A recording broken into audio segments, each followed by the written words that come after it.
ഷോപ്പിലെ gardens എത്രയും special ആണെന്ന് നിങ്ങൾക്ക് അറിയാലോ. അതുപോലൊരു ഗാർഡന്റെ കഥ പറയാൻ വേണ്ടിയാ ഞങ്ങൾ ഇന്ന് വന്നിരിക്കുന്നത്. ഇവിടെ ഇപ്പൊ സമ്മർ ടൈമാ, അതുകൊണ്ട് തന്നെ ഡേ ടൈം കൂടുതലാ.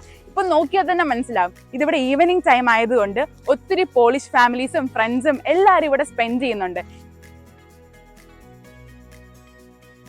നിങ്ങളിത് കാണുന്നത് പോലെ തന്നെ ഇതൊരു ഓപ്പൺ സ്പേസ് ആണ്. നമ്മൾ ഏത് സമയത്ത് വിചാരിച്ചാലും വരാൻ പറ്റുന്ന ഒരു സ്ഥലം. 24 hours ഓപ്പൺ ആണ്. അത് മാത്രമല്ല, ഇങ്ങോട്ടുള്ള എൻട്രൻസോ കംപ്ലീറ്റ്ലി ഫ്രീ.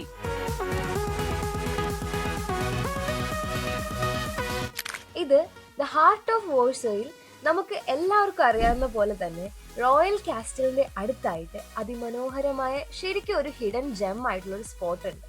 അതാണ് ഗാർഡൻ ലബർനെറ്റ്. ഞങ്ങൾ ഇവിടെ വന്നപ്പോൾ തൊട്ട് ഏറ്റവും കൂടുതൽ സ്പെൻഡ് ചെയ്തത് ഇവിടുത്തെ ഗാർഡനിലെ സെൻട്രൽ ആയിട്ടുള്ള സൺകിൻ ലോണിലാണ്. അത് മാത്രമല്ല, അതിന്റെ സറൗണ്ടിങ്സിൽ ചുറ്റും മെയ്സ് പോലെ പാത്ത് വേ അവർ സെറ്റ് ചെയ്തിട്ടുമുണ്ട്.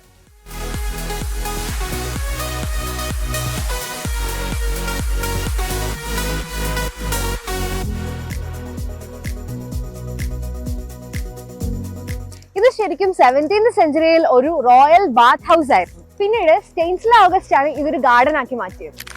ഈ ഗാർഡൻ ഉണ്ടല്ലോ, ഇതൊരു മോഡേൺ ഡിസൈൻ ഒന്നും അല്ല. മുൻപ് ഇതൊരു ബാത്ത് ഹൗസ് ആയിരുന്നു അവള് പറഞ്ഞില്ലേ.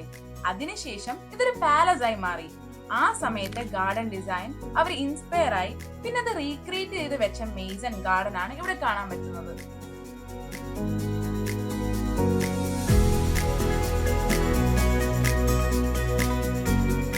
നിങ്ങൾ ശരിക്കും ഒരു സൺസെറ്റോ സൺറൈസോ എല്ലാം കാണാൻ ഇഷ്ടപ്പെടുന്ന ഒരാളാണെങ്കിൽ ഇവിടെ വന്നാൽ നിങ്ങൾക്ക് എന്തായാലും ഇഷ്ടപ്പെടും.